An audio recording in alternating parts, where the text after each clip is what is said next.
Di tanah Jawa, pada abad ke-14, di bawah langit Nusantara yang luas, berdiri sebuah kerajaan yang namanya akan selalu dikenang.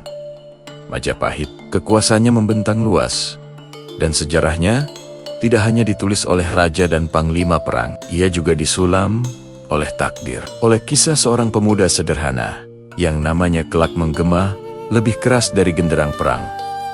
Damarwulan, saat itu Majapahit berada di puncak kejayaannya. Di singgasana bersemayam Ratu Kencana Wungu, seorang penguasa perempuan yang mewarisi tahta di tengah dunia yang masih didominasi kekuatan laki-laki. Kecantikannya tersohor, kebijaksanaannya dihormati. Namun di balik kemegahan itu, bayang-bayang ancaman perlahan merayap menuju jantung kerajaan.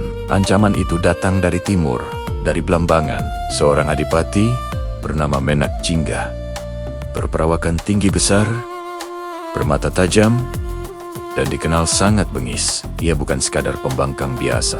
Ia menganggap Majapahit lemah di bawah kepemimpinan seorang ratu. Ambisinya hanya satu, menaklukkan Majapahit dan menjadikan Ratu Kencana Wungu sebagai simbol kemenangannya. Sementara itu, jauh dari hiruk-pikuk kekuasaan, di sebuah sudut istana yang nyaris tak pernah diperhatikan, hiduplah seorang pemuda bernama Damarwulan. Ia bukan seorang bangsawan, bukan pula satria. Ia hanyalah abdi, pengurus kuda dan kebun, yang hidup dari sisa-sisa kemewahan istana. Namun, di balik kesederhanaannya tersimpan rahasia besar. Darah keturunan bangsawan yang dirahasiakan, dan kesaktian yang belum pernah teruji di medan perang. Hari-hari Damarwulan berlalu dalam sunyi. Ia hanya bisa menyaksikan para prajurit berlatih, para pejabat berdebat, dan para ahli nujum istana membaca pertanda langit. Hingga suatu hari, kabar buruk itu datang seperti petir di musim kemarau.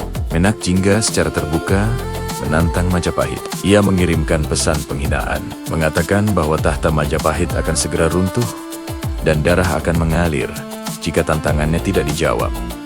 Seluruh istana gemetar, para panglima terbaik dikirim satu persatu untuk menghadapi Menak Jingga.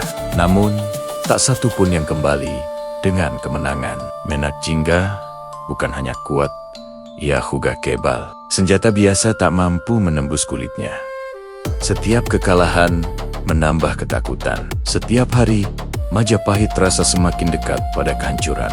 Ratu Kencana Wungu terjebak dalam dilema yang berat. Menyerah berarti kehilangan kehormatan dan kerajaan. Bertempur berarti mengorbankan lebih banyak nyawa tanpa jaminan kemenangan. Di tengah keputusasaan itu, muncul bisik-bisik di kalangan istana sebuah ramalan lama tentang seorang pemuda sederhana yang kelak akan menjadi penyelamat Majapahit. Dan nama itu perlahan disebut Damarwulan.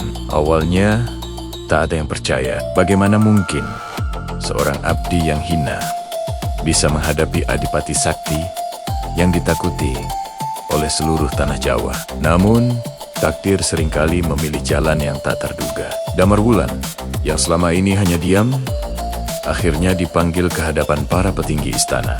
Dengan langkah yang tenang dan kepala tertunduk, ia berdiri di hadapan para bangsawan yang memandangnya dengan sinis dan ragu. Tanpa banyak bicara, ia menyatakan kesediaannya untuk menghadapi Menak Jingga. Bagi banyak orang, perjalanannya menuju Blambangan bukanlah perjalanan menuju kemenangan, melainkan perjalanan menuju kematian. Hutan lebat, kabut tebal, dan bisikan-bisikan gaib menyertai setiap langkahnya. Dalam perjalanan itu, Damarwulan tidak hanya berjalan, ia bertapa, menguatkan batinnya, dan menerima pusaka-pusaka sakti senjata yang hanya mau tunduk pada jiwa yang bersih dan niat yang lurus. Ia mempersiapkan diri, bukan hanya secara fisik, tapi juga secara spiritual. Ketika akhirnya ia tiba dan berhadapan langsung dengan Menak Jingga, bumi seakan menahan napas. Dua takdir yang berbeda saling bertabrakan. Menak Jingga tertawa terbahak-bahak, meremehkan lawannya yang tampak begitu lemah dan sederhana di hadapannya.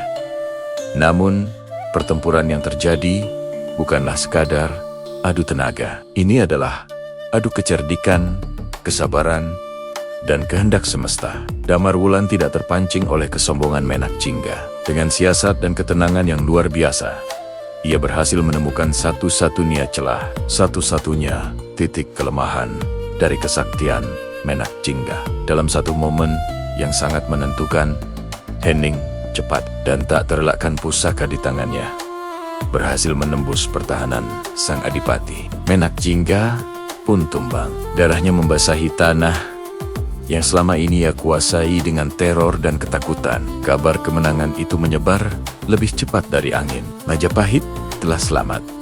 Seluruh istana bersorak-sorai. Ratu Kencana Wungu akhirnya melihat dengan mata kepalanya sendiri bahwa kekuatan sejati tidak selalu lahir dari kemewahan dan gelar bangsawan. Damarwulan diangkat derajatnya. Dari seorang abdi, ia menjadi satria terhormat. Dari bajanggan, ia menjadi cahaya harapan. Tak lama kemudian, ia dipersunting oleh Ratu Kencana Wungu, bukan hanya sebagai hadiah atas jasanya, tetapi karena takdir memang telah menautkan mereka berdua dalam pusaran sejarah yang sama. Mereka pun memimpin Majapahit bersama. Namun, kisah ini bukan sekadar cerita tentang kemenangan dalam perang. Ini adalah cermin tentang keadilan sosial, tentang bagaimana kebesaran seseorang tidak ditentukan oleh asal-usulnya, melainkan oleh keberaniannya untuk berdiri tegak saat semua orang lain mundur ketakutan. Legenda Damarwulan hidup hingga hari ini. Diceritakan Turun Temurun dalam tembang-tembang Jawa, panggung ketoprak, dan ingatan kolektif masyarakat Nusantara. Di antara batas sejarah dan mitos, ia berdiri sebagai simbol abadi, bahwa bahkan di istana terbesar sekalipun, seorang penyelamat bisa lahir dari sudut yang paling sederhana. Dan disitulah Majapahit untuk sesaat membuktikan bahwa takdir masih berpihak pada mereka yang setia, rendah hati, dan berani menghadapi kegelapan. Terima kasih sudah menonton. Jika kalian suka dengan cerita seperti ini, jangan lupa untuk subscribe dan nyalakan loncengnya agar tidak ketinggalan video kami selanjutnya.